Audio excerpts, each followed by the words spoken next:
Arkansas. So I'm giving you a sense of the place. Like in the first few episodes of the book show, I gave you a sense of where I was filming, which was Dublin, Ireland. So I filmed in Oscar Wilde's house, which is now the central office of a college. Here is the great outdoors, because nothing says Arkansas like being out in the great outdoors. Welcome. Today. So today I want to talk to you about a book called 5-Minute Prayer. Now, it's a discussion before I get into the book, because I want to explain why I was reading this book as well. So when I got here, my family's then 10-year-old was going to a Baptist church once or twice a week. We have no issue with this. One of her grandfathers was raised a Baptist. My father was raised a Catholic. One of his brothers was an atheist. In my family's values, you can have any beliefs. You just need to be neighborly, and you need to be tolerant of others. If not accepting, at least tolerant. There are other views out there, and you need to be neighborly and decent to other people. So this was all fine, but what I was not okay with was that I quickly noticed a very hateful streak in this child. And as I'm sure you know, children are not normally hateful. So, and we knew she wasn't getting it from us. So it was obviously coming from this church that she was going to, which I was not happy with. I have no issue with different faiths, different belief systems, but I do have a real problem with groups that choose to teach hate. And that wasn't Jesus's message as well. He was not teaching hate. So one example of this hatred was one time I was talking to her and my sister about my time living in Ireland, and I offhandedly happened to mention that my ex-husband was an atheist. She became very hateful about this, which very much bothered me. I mentioned he was an atheist. I joined a Unitarian Universalist church by my own choice when I was 24 years old. And I'm more secular and agnostic in my approach to things.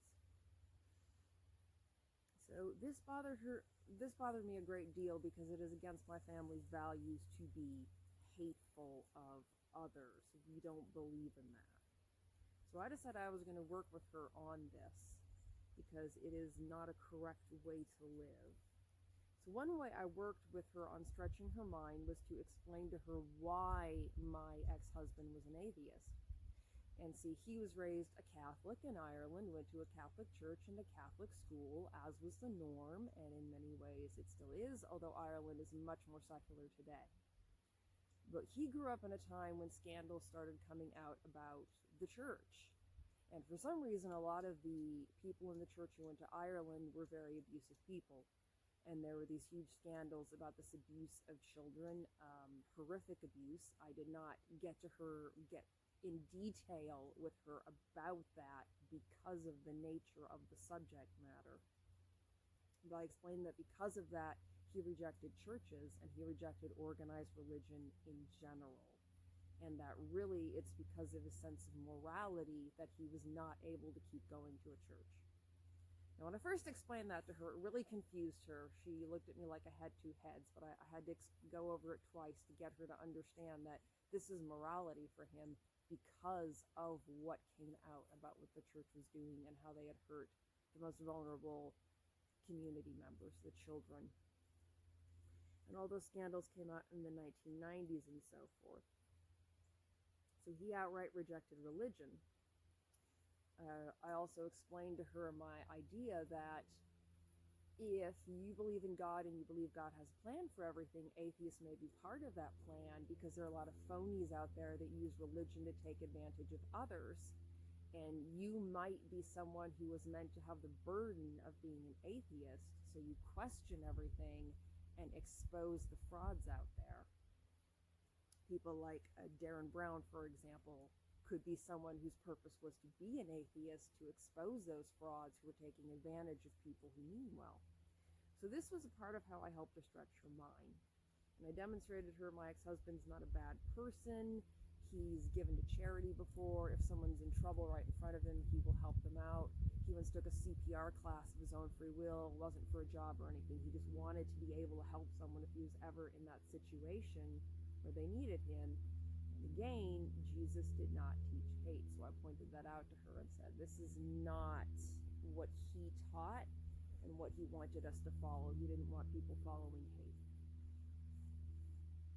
Not long after that, in the early stages of these conversations with her, a woman from her church, she said that they needed to pray for me, which at the time greatly offended me and it made me angry. I did not need to be prayed for. I also did not like that this meant that this woman and possibly others in the girl's church were attempting to circumvent the authority of the adults in this girl's family who were actually taking care of her. Now, it's a long story why her parents aren't in the picture. That's private. I'm not going to get into that. But we were taking care of her, my sister and her husband and myself, the grandparents and the grandaunt. We were looking after this child. This other woman wasn't. It was not appropriate for her to be that insulting of the authority figures, the adults in this girl's life, who were obviously doing something right. So I was not happy with that. And I was very clear that I did not need praying for. There was nothing wrong with me having my own beliefs, my own church.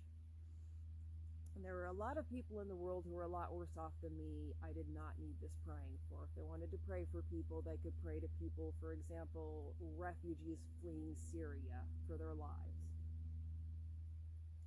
So I did not appreciate this at all, but I decided I was going to think about it rather than just respond angrily.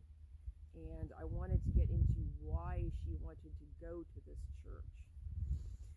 I was bothered by the fact they focus less on teaching the Bible that supposedly their whole lives and their church are based on, and it was more about making church as fun as possible, having carnival rides and summer camps and all of that. Now, I understand a church is a business and you need to make money to keep it running, but that seemed to be their whole focus rather than actually teaching Jesus' teachings, which is what the religion is based on. And this is not a comment specifically about Baptist churches. I had my own issues with my own church in my 20s that at times they were focused too much on money. There's a whole long story where I had this huge disappointment come up in my life not long after I joined the church, and I went back into the church and I really wanted a spiritual backing and a personal backing. They would back me up on things, and I really wanted to try to feel better. And instead, all I got from them was they were very irritated that I had yet to pay for a magazine subscription that I had been very clear that I didn't want. It came with your membership, but you had to pay for it, but I didn't want it. I was very clear I don't read magazines generally. If I want to know a little about something, I'll look it up online. If I want to know a lot about it, I'll read a book, but I don't read magazines. They were more concerned about getting money for a magazine subscription that I didn't want, which made me very unhappy. So this isn't a comment just on Baptist churches, but I am commenting on this particular church. And a lot of the people in my church actually are from middle class and upper class backgrounds. It's normal for them to have degrees and higher degrees in their families. They do not understand when a person is financially not able to tithe 10% of the money they make. They genuinely don't understand it. I know I've had this conversation with enough of them. But you need to find that point where you are making enough money to run your church, but you're still being spiritual and the church is still doing what it's supposed to do. So I sat down with her. One thing I did was talk to her about the reason she went to the church, and as it turned out, it wasn't just about spirituality. It's because there's very little to do out here. We're not in a big city. There were activities. There were friends there. I certainly didn't want to take that away from her. So I couldn't bring myself to separate her from it, so I decided instead she would keep going, but I was going to talk to her more about religion and beliefs and spirituality, insist that we have more discussions about it, and get her to think more critically about it. She can have her faith, that's completely fine, but I absolutely insist on her learning how to think critically. And I would warn her about people who just get involved in churches so they can take advantage of other people. We go through life with our own paradigm, and we tend to assume that, oh, this is how people think because that's how we think, but a lot of people can have other intentions. So a liar won't believe anyone else because they think everyone's a liar. And I was saying to her, if you're an honest, good person who goes to church for spiritual reasons, you'll assume other people are doing the same. Some are, some are not. You need to be aware of people and look at them and think critically about what their reasons are, because they may be different from your own and they may not be pure and honest. Don't take everyone at face value. You need to think about that. One day I actually took her, because my family's very loud, so I took her out of the house and I took her to a nearby park, and it was warm outside, it wasn't winter. And I talked to her about some of the spiritual beliefs in our family, experiences I've had visiting different churches and Buddhist temples, experiences other people in the family have had, and brought her in on this sort of private conversation that became then a bonding experience between us. Instead of me just getting angry at her church and having a problem and causing her more stress, I decided a better approach would be to have her be part of this conversation in the family about why we believe in being tolerant, and bring her in on that as a kind of a tradition. And I decided that was a much better approach. And I wanted to get her to visit some different spiritual centers, but there's not a lot of diversity out here. I did take her to a Catholic church one day just to get her the experience of that service. I did not think she would like it. I don't. She didn't like it, but it was a different experience, and it was practice going into, basically, it's like going into somebody else's home and being respectful. So I said, while we're here, we'll be respectful. If we have our opinions of the different things they're doing, we will discuss that after we leave. We'll be respectful of their religious home while we're in it. I also explained to her something that my father did for one of my sisters. One of my sisters took an interest in reading the Bible herself of her own free will.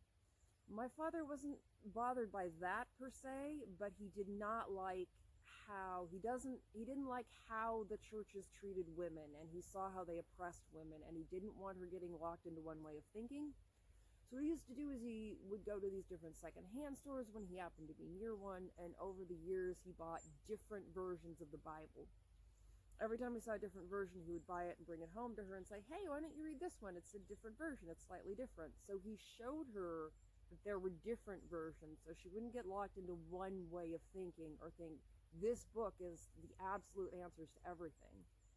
What she saw was there was different versions, there was a spiritual core, and after that she focused more on just the core, but didn't get totally locked into one way of thinking. And later on, of her own free will, she read companion books about the laws in biblical times and so forth, and she considered it a puzzle book. And she looked at all these other books that told her more about the time period and what was going on, and she found it fascinating and did not get locked into one way of thinking. Another thing I told my grandniece that the church was not teaching them, because they weren't generally teaching them what's in the Bible, is it actually says, wives, obey your husbands. She did not like that. She didn't know it was in there, and it made her very unhappy. So I don't understand. You can be at church, and you can be encouraging a child to be baptized. She brought home a form for one of us to sign, and we haven't yet. That's another discussion. But you're telling her to be baptized and follow this book, but you're not actually teaching what's in the book. It's very phony. Interestingly, by the way, the Bible also basically says, just after it says, wives, obey your husbands, it says that husbands have to obey being of service to their families and being good husbands.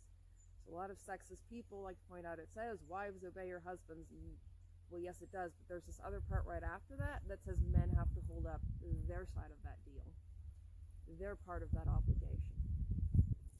I also told her about the Council of Nicene, which was a time a bunch of Roman men got together to decide what would be in the Bible and what wouldn't, so they could control the masses. Also pointed out it's been translated and retranslated many times.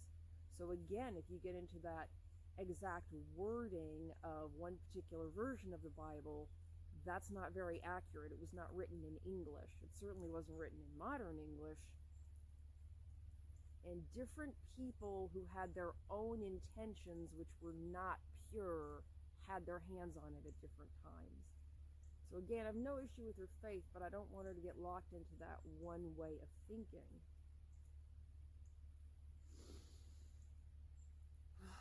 And in our family, the core value for us is not your exact particular belief, but that you're basically neighborly. You try to be a good person in that way.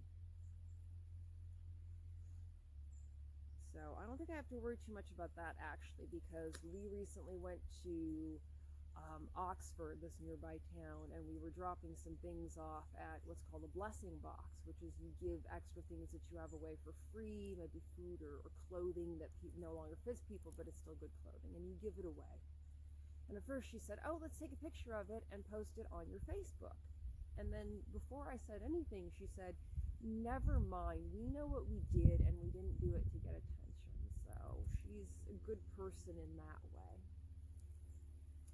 So this has all been leading up to talking about this book, 5-Minute Prayer, the 5-minute prayer plan for women, which I found in all places. I found it in a gas station in Melbourne, and it would apply just the same to men.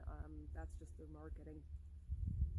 So what I liked about this book, for my specific purposes, is each part starts off with a quote from the Bible. Because if she's going to be a Baptist like she wants to, which is fine, she needs to know it's actually in the book, which apparently her church isn't really telling her about. So then there are bullet points with questions, and there's a little bit of critical thinking that we get into with that. And I read the book ahead of time and particularly earmarked the best ones for some critical thinking, and started going through them with her once a week. I tried to make it every Sunday. If I was too tired from work, we'd do it on Monday, and we'd go through it, and I would go through that with her. So one of the ones I picked out is called Chief or Servant. But to sit on my right hand and on my left hand is not mine to give, but it shall be given for whom it is prepared. And when they 10 heard it, they began to much displeased with James and John. But Jesus called them to him, and saith unto them, Ye know they which are accounted to rule over the Gentiles exercise lordship over them, and their great ones exercise authority upon them. But so shall it not be among you, but whosoever will be great among you shall be your minister. And whosoever of you will be chiefest shall be servant of all. For even the Son of Man came not to be ministered unto, but to minister and to give life a ransom for many. Mark 10:40-45, KJV. So the bullet points. To some, success means having certain position with power and authority. If we find ourselves in a position of authority, what should our conduct be? What should be the Christian's view of power? If you're having trouble in this area, ask God for wisdom. Back indoors now in the farmhouse that's on this property. I have the family's permission to be in the farmhouse, by the way. I didn't just randomly break into a farmhouse just because I was getting cold out there. So this is one of the things that my grandniece and I talked about. And I said, it's harder at your age, 11 at this point. But for someone who's been in a role of teacher, for someone who's been in a supervisory role, who's done some retail management, I'll look at how I supervise my employees. And the first time that I got into a managerial role, I really wanted to go gung-ho and whip all my employees into shape. And I very quickly realized that that was the wrong approach. And it was better for all of us if I was in charge and had a plan, but was also supportive of them. So I would set up the work for them, have everything well organized so that they could do their best work. Or for example, if I had an employee with a 5-hour shift, if they look really tired, I'd let them have a little break, a smoke break or a snack break or something, even though it's not required by law. And that is a better way to be a managerial person than to just be focused on whipping people into shape and making yourself look good. That's not the correct approach. And it doesn't, even in a self-serving way, give you the best results. So another bullet point here. Jesus said those who wanted to be the chiefest would be servant of all. What does it mean to be servant? To have a servant's heart? Where does this fit into your plans? As you pray, ask God to show you where he wants you to serve. Honestly, I do take issue with calling a spiritual being as having one or the other gender, but that's a whole other conversation. So anyway, my grandniece and I talked about how to be charitable, how to help others, and I got her to think more critically about that. Another bullet point, Jesus said he came to minister to others. If we're to follow his example, we must minister to those around us. Do you find it hard to serve others? Why or why not?